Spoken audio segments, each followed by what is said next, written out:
TKI ini, tenaga kerja? Iya.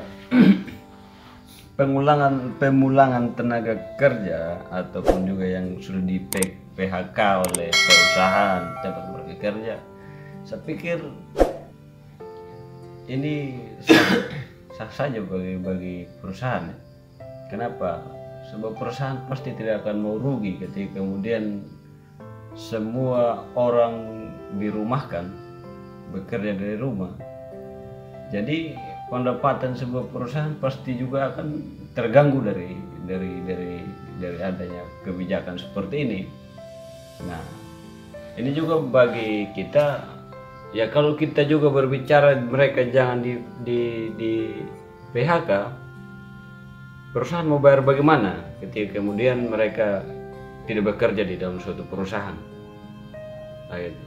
tidak bekerja dalam sebuah perusahaan. Nah, pemulangan tenaga kerja ataupun juga teman-teman kita yang berada di luar Sumba, saya pikir ini wajar ya. Dia pulang wajar. Dia pulang wajar. Kenapa? Dia mau makan apa di sana ketika dia tidak punya uang? Ya, dia bekerja apa di sana? Apa artinya ketika kemudian dia di sana dia makan hanya bertahan dengan mie, bertahan dengan ya dan lain sebagainya selain nasi apa dan sebagainya yang membuat dia tetap semangat atau kuat, sedangkan uang sudah tidak ada. Saya pikir sah ketika kemudian mereka datang, mereka pulang di Sumba. Nah, kenapa sampai kemudian mereka sampai di Sumba? Saya pikir ketika mereka naik di kapal ataupun juga di pesawat, saya pikir mereka sudah diperiksa kesehatannya. Saya pikir mereka sudah dalam kondisi sehat, dalam kondisi yang baik-baik saja, sehingga kemudian mereka bisa sampai di sini. Oke. Saya pikir, jadi ada satu himbauan untuk pemerintah ya, untuk mahasiswa. Pemerintah harus berani untuk menyampaikan kepada pihak kampus supaya registrasi selama masa-masa COVID ini Dikurangi. ya ditiadakan. Ditiadakan. Untuk satu semester ini, bila perlu pemerintah ya menanggung biaya kuliah baik yang di Pulau Sumba maupun yang berada di luar Pulau Sumba. Kan mereka kalau mau kuliah online butuh paket. Jadi uang registrasi dikembalikan kepada, kalau sudah regis, dikembalikan kepada mahasiswa aktif untuk membiayai hidup dan juga membeli paket data untuk kuliah online atau dosen juga dari rumah. Sehingga ketika orang tua mereka sudah sangat parah dalam kondisi ekonomi yang sekian, mau cari uang untuk beli makan atau mau kasih kuliah anak, ini hal yang paling penting. Sehingga pihak kampus harus diberikan informasi oleh pemerintah untuk meniadakan registrasi untuk semester ini. Oke, itu penting.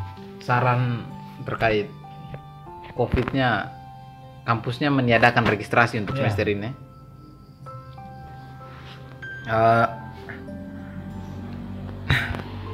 Terkait dengan masalah COVID di Sumba Timur, sampai sejauh ini PDP-nya berapa orang, Bang? Satu ya? Iya. PDP-nya satu ya? Oke, mungkin itu nanti pihak terkaitnya. Ya, berdasarkan Publikasi. Data. berdasarkan data dari pusat COVID ya. Kabupaten Sumba Timur itu kan PDP-nya itu Satu orang. satu orang.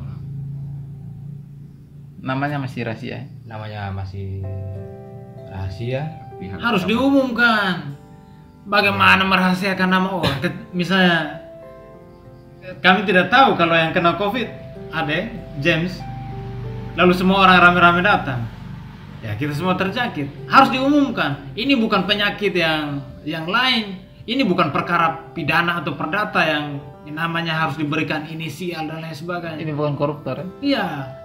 Ini kan masalah serius dan jenis jangkitannya juga sangat luar biasa, makanya harus diinformasikan nama orang supaya mereka bisa tahu, oh saya bertemu dengan dia hari apa dan lain sebagainya. Supaya orang juga bisa cek kan. Benar, sebenarnya justru masih bilang tadi, justru dari ketika dia status ODP-nya saja dikasih tahu saja. Beli rokok lagi. dikasih tahu. Tetapi disertai dengan misalnya begini, misalnya Pak Luli terkena PDP misalnya, PDP misalnya, disampaikan Pak Luli kena PDP bagi orang yang 2 minggu kemudian atau 1 minggu kemudian ada aktivitas bersama-sama dengan Pak Luli, silakan tes. Nah, orang tidak panik sebenarnya. Justru ketika misalnya tidak diberitahu dan ada semua kan bertanya-tanya deh. Saya bertanya-tanya. Tapi di sisi lain juga kan kita menyambung apa yang disampaikan pertanyaannya tadi bahwa semacam yang disampaikan oleh Pak Gubernur kan tidak boleh memberitahukan kalau misalnya dia masih dalam posisi PDP, tidak boleh disampaikan kan alasannya psikologi masyarakat ini bisa terganggu. Tapi di sisi lain kita justru hari ini kan orang banyak bertanya banyak khawatir kan dia tidak tahu siapa yang terganggu. Tapi kita berharap sampai hari ini saya juga percaya khusus kita di Sumba Timur semua yang dilakukan oleh pemerintah saya pikir semua itu bagus lah, karena mungkin kita melihatnya ya seharusnya begini kita bilang, cuman kan pasti ada alasan dan asal itu kan dilihatnya secara keseluruhan kan sebenarnya.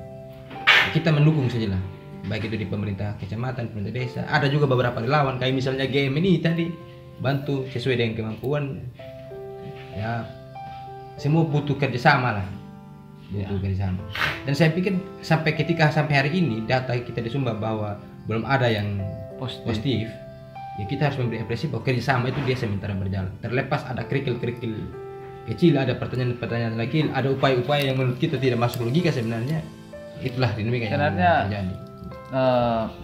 Kerikil-kerikil kecil itu yang berbahaya, Bang. Karena biasa kan orang terjatuh kan dari kerikil kecil, bukan batu yang besar, tau Bang? Ya, dan saya kan perdebatan. Kan banyak kerikil kecil ini sama kan perdebatan. Banyak yang memposisikan seharusnya begini, seharusnya begini. Tapi hari ini kan ketika misalnya belum ada yang positif, artinya upaya yang dilakukan oleh pemerintah itu ya sudah membuahkan hasil.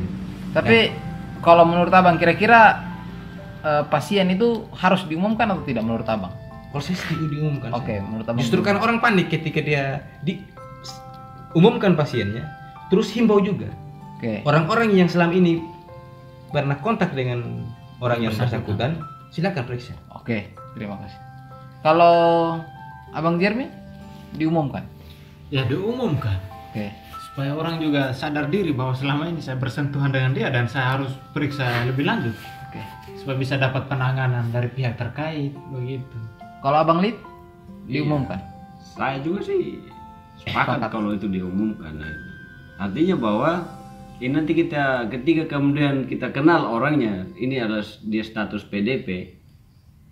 Nah, kita plus kembali seperti yang disampaikan oleh Abang Jeremy tadi, bahwa saya sudah bersentuhan atau juga melakukan aktivitas dengan dia atau kita berjabat tangan, ya, saya juga pasti akan pergi untuk periksa gitu. Periksa saya seperti yang disampaikan oleh Abang Jeremy tadi.